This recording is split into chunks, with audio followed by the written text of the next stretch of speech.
चलिए अब बात कर लेते हैं निकायों के रण की और चलिए रणस्थली का ही सीधे रुख करते हैं। शहर की सरकार चुनने के लिए जो कुरुक्षेत्र सजा है, जहां पर लोग अपने मताधिकार का इस्तेमाल कर रहे हैं, उस पर निगाहें बनाए हुए हैं मेरे सहयोगी अभिजीत दवे, शाकिर अली कोटा से, अजमेर से अभिजीत दवे, मैं और साथ ही कुछ और गेस्ट मौजूद हैं।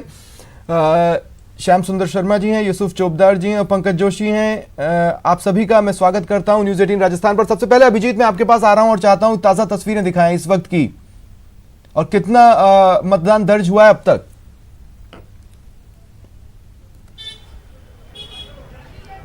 देखिए स्वप्निल, पुष्कर में सुबह 10 बजे तक का जो मतदान प्रतिशत हमें मिला है वो 23.88% मतदान पुष्कर नगर पालिका के 25 वार्डों के लिए हुआ है। और ताज़ा तस्वीरें मैं आपको दिखाऊंगा। हम इस वक्त जो वार्ड नंबर 8, 10, 12 है उसके पोलिंग स्टेशन के बाहर खड़े हैं और आप लगातार मतदाताओं का उत्साह जो है वो दिन चढ़ने के साथ लगातार बढ़ता जा रहा है। साथ ही साथ जो जिम्मेदारी है कानून व्यवस्था बनाए रखने की पुलिस के ऊपर, उसकी भूमिका भी लगातार बढ़ती जा रही है। तस्वीरों में आप देख सकते हैं लगातार इस पोलिंग स्टेशन के बाद भीड़ इकट्ठी न हो सके, किसी तरह का कोई मॉब कलेक्टिवली यहाँ पर रिप्रेजेंट न हो, इसलिए लगातार पुलिस के जो जवान हैं, पुलिस के जो ऑफिशियल्स हैं वो लगातार जो है पेट्रोलिंग कर रहे हैं, समझाइश कर रहे हैं, और जो अनावश्यक रूप से जो वोट देकर वोट कास्ट करके फ्री हो चुके हैं उन्हें यहां से रिलीज आउट किया जा रहा है ताकि किसी तरह से कोई भीड़ यहां पर एकत्रित नहीं हो सके। जहां तक नसीराबाद की बात करेंगे, जो संभवतः सबसे छोटी नगर पालिका है, जहां पर महज 1044 वोटर रजिस्टर्ड है, वहां हमारे सहयोगी दीपक दादीश है, उनके मुताबिक वहां करीब 35% मतदान जो है वो हो चुका है। और उम्मीद यह है कि नसीराबाद में सर्वाधिक मतदान प्रतिशत हमें देखने को मिलेगा, क्योंकि नसीराबाद नगर पालिका जो है महज एक हाउसिंग बोर्ड कॉलोनी के एरिया में स्पेसिफाइड है। इसके अलावा का ब्यावर नगर परिषद जो जहां पर 60 वार्डों के लिए मतदान जारी है, लेकिन जिस चीज के लिए इसे नगर पालिका बनाया गया था, लोगों की भारी मांग पर अभिजीत, मैं जानना चाहता हूं क्या वो इशू आज भी घर करता है? क्योंकि एक बहुत बड़ी दिक्कत नगर पालिका को वहां पर लोकेशन के हिसाब से फेस करनी पड़ती है। ऐसे में जो लोग शहर की सरकार चुनने जा रहे हैं वो किन इश्यूज को लेकर जा रहे हैं?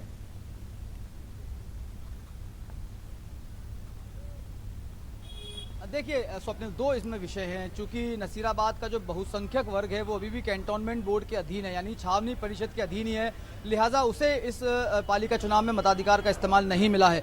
जो बाउंड्री डिलिमिटेटेड नोटिफाइड हुई है हाउसिंग बोर्ड कॉलोनी नसीराबाद की, वहाँ 1044 मतदाता हैं और उनका अपना स्पेसिफिक इश्यूज है। वहाँ जो वोटर्स वोट कास्ट कर रहे हैं वो उस विषय को लेकर वोट कास्ट नहीं कर रहे हैं कि जो रेस्ट ऑफ द एरिया है नसीराबाद का, जो छावनी परिषद के अधीन है, उसे नगर पालिका में शामिल किया जाए, बल्कि वो इस मुद्दे को लेकर वोट कर रहे हैं कि जो नया नगर पालिका क्षेत्र बनाया गया है वहाँ पर मूलभूत सुविधाओं का विस्तार किया जाए।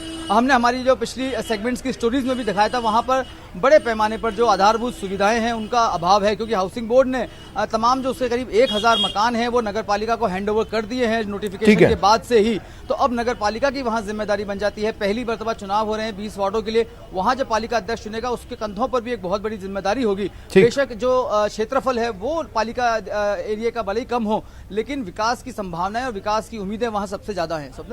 चलिए बने रहे अभिजीत मेरे साथ। शाकिर का भी मैं रुख कर लेता हूं। शाकिर, क्या तस्वीरें हैं कोटा से?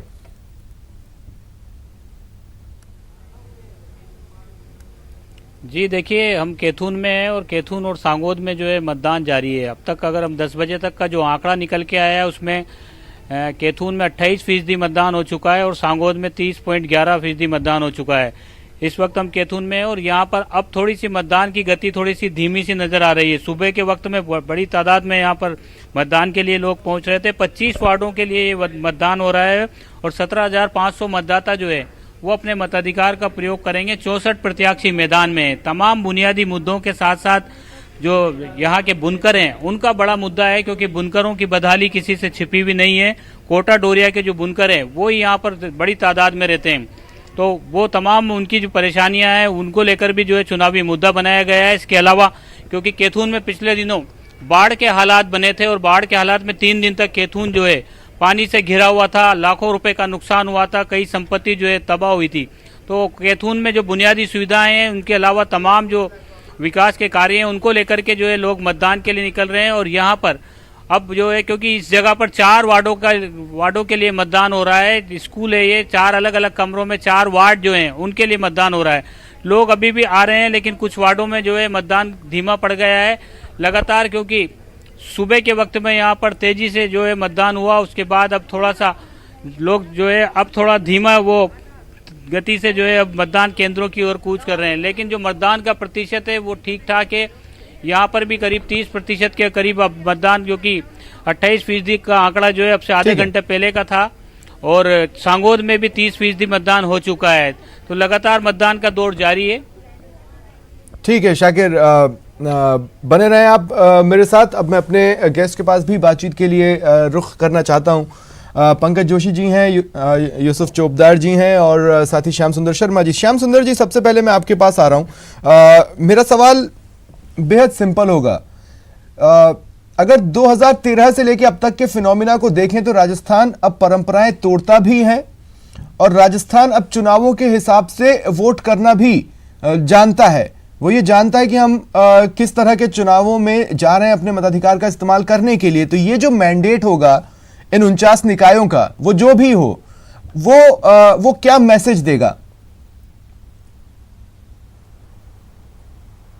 देखिए सुप्रीम जी, निश्चित रूप से कहा जा सकता है प्रदेश में जैसे लोकसभा का चुनाव का पैटर्न कुछ अलग रहा, विधानसभा में बदलाव की स्थिति आई, अब शहरी निकाय के चुनाव हो रहे हैं।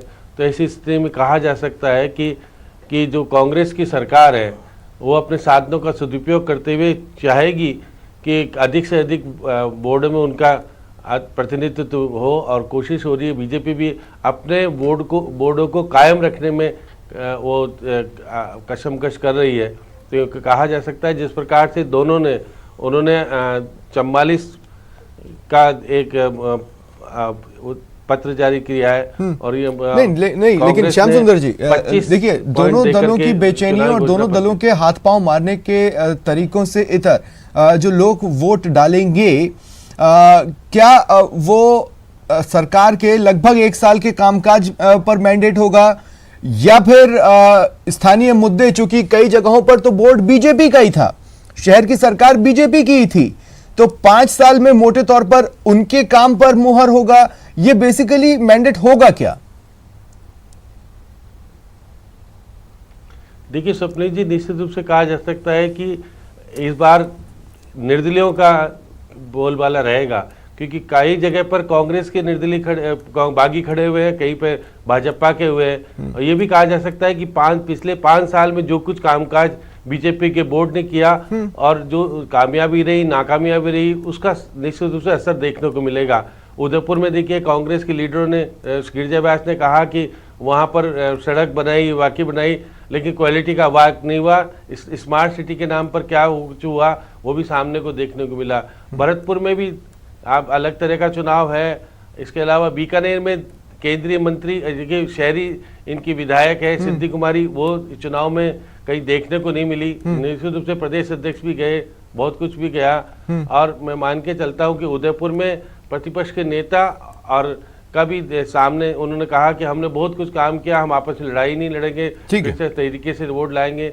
बहुत अलग अलग स्थितियां बनी हुई। 3 तो नगर निगम है, आपके देखिए 18 नगर परिषद है और 28 नगर पालिका है। हाँ। और 6 तो नए नगर पालिकाओं में चुनाव हो रहा है, जो पहली बार हो रहा है। लेकिन सुबह से जिस प्रकार से मैं भी देख रहा था कि मतदान की प्रक्रिया ठीक गति से चल रही है, ऐसा नहीं कि बहुत कम गति मिल रही है। हाँ। मैं मान के चलता हूं कि यहाँ पर क्योंकि छोटे छोटे वार्ड है और जहाँ पर सीधा लगाव प्रत्याशियों का, एक वार्ड में 4-5 प्रत्याशी खड़े हुए हैं। ये दल से ज्यादा व्यक्तिगत इमेज का भी चुनाव होता है। मैं व्यक्तिगत तौर पर इस बात को मानता रहा हूं कि चुनाव जितने छोटे होते जाते हैं उतना उसमें व्यक्ति इंपॉर्टेंट होता जाता है और राजनीतिक दल उतना मायने नहीं रखते हैं मोटे तौर पर जब एनालिसिस के रूप में देखने की कोशिश करते हैं। पंकज जोशी जी, 2013 के बाद लंबे वक्त तक बीजेपी की जो मुख्यमंत्री थी वसुंधरा राजे, वो जगह जगह घूमकर एक शब्द बोला करती थी कि कड़ी से कड़ी जोड़िए ताकि विकास करने में आसानी हो। तो मैक्सिमम जगहों पर लोगों ने कड़ियां जोड़ी। ये उस पर मैंडेट क्यों नहीं होगा? ये प्रदेश सरकार के 1 साल के ही कामकाज पर मैंडेट क्यों होगा? देखिए दोनों ही चीजें हैं इसके अंदर। सबसे बड़ी चीज है, आपने कहा कि सरकार का यदि आप देखें तो सरकार आने के बाद एक साल का ही मैंडेट नहीं, सरकार की खुद की जो नीतियां हैं उनको आप देखेंगे तो जिस सरकार ने अपने घोषणा पत्र में और आते ही सबसे पहले जो है उन्होंने कहा कि हम जो है सभापति का या उसका जो मुखिया होगा उसका चुनाव जो है डायरेक्ट मेथड से कराएंगे। लेकिन आप देखिए कि जैसे जैसे लोकसभा के चुनाव के परिणाम आए और लोकसभा के बाद में जिस तरीके से केंद्र सरकार की नीतियों का परिणाम जो है सामने आने लगा, तो आप देखिए कि नीतियां ही जो है खुद की बनाई हुई नीतियों में ही परिवर्तन शुरू कर दिया। और ये इस बात की दर्शाता है कि कहीं ना कहीं जो है पार्टी में हताशा है, क्योंकि कहीं ना कहीं उन चीजों को जो है वो तो आप उस नजर से देख रहे हैं। अब देखिए मैं आपको एक चीज बताता हूं, इंटरेस्टिंगली 2013 से 1-1.5 साल पहले की बात है, उत्तराखंड में आपके मुख्यमंत्री हुआ करते थे बीजेपी के। 9 या 10 महीने के बाद उनको हटाकर रमेश पोखरियाल निशंक को, बीएस खंडूरी मुख्यमंत्री हुआ करते थे, उनको हटाकर रमेश पोखरियाल निशंक को मुख्यमंत्री बनाया। और तब खंडूरी बोलते रहे कि मेरे सरकार के वक्त तो मैक्सिमम टाइम आचार संहिता लगी रही। वो स्थिति का सामना तो गहलोत सरकार ने किया। तो मैं पूछना ये चाहता हूं कि अगर लोग इन बातों को समझ रहे हैं तो ये मैंडेट आपके बोर्ड के पर मोहर क्यों नहीं लगाएगा, उसके काम पर क्यों नहीं लगाएगा? जबकि 5 साल पहले जब या 5 या 6 साल पहले जब बोर्ड बना तब पानी की बात थी, सड़क की बात थी। आज भी वो वार्ड उठ के पानी की बात कर रहे हैं। मैक्सिमम जिले बीजेपी बोर्ड वाले ही है जहां पर मटका फोड़ प्रदर्शन सबसे ज्यादा हुए। आप भी जानते हैं इस बात को। देखिए स्वप्निल, मैं आपको 2 चीज बहुत साफ सा बता दूं। सबसे पहली चीज आपने कहा कि इन चीजों पर क्यों नहीं होगा। देखिए सरकार ने जो है, मैं कह रहा हूं आचार संहिता भी आपने काम नहीं किया, चलो मान भी लिया, लेकिन आपने उन निर्णयों को वापस किया जो निर्णय भारतीय जनता पार्टी ने लिए थे। आपने लगातार उनको परिवर्तन करते रहे।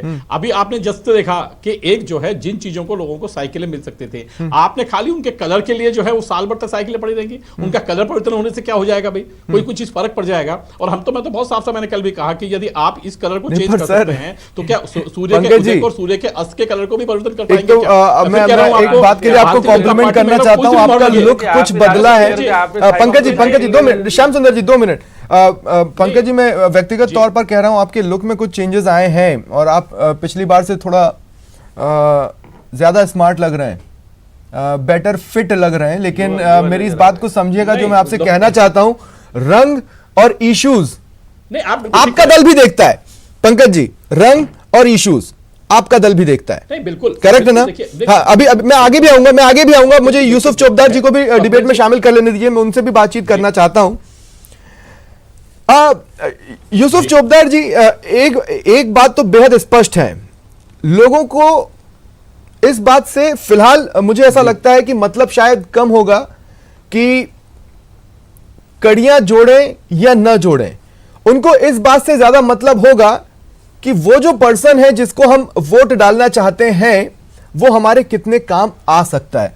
और ऐसे में ये प्रदेश सरकार के लिए कम से कम एक मैसेज इस रूप में होगा कि लोग चाहते क्या हैं और वो उम्मीद क्या कर रहे हैं। अगर कड़ियां जोड़ रहे हैं तो ठीक है, आप उसको मोहर के रूप में ले लें, लेकिन अगर नहीं जुड़ रही हैं तो एक अलार्म के रूप में लें, इश्यूज के लिए लें।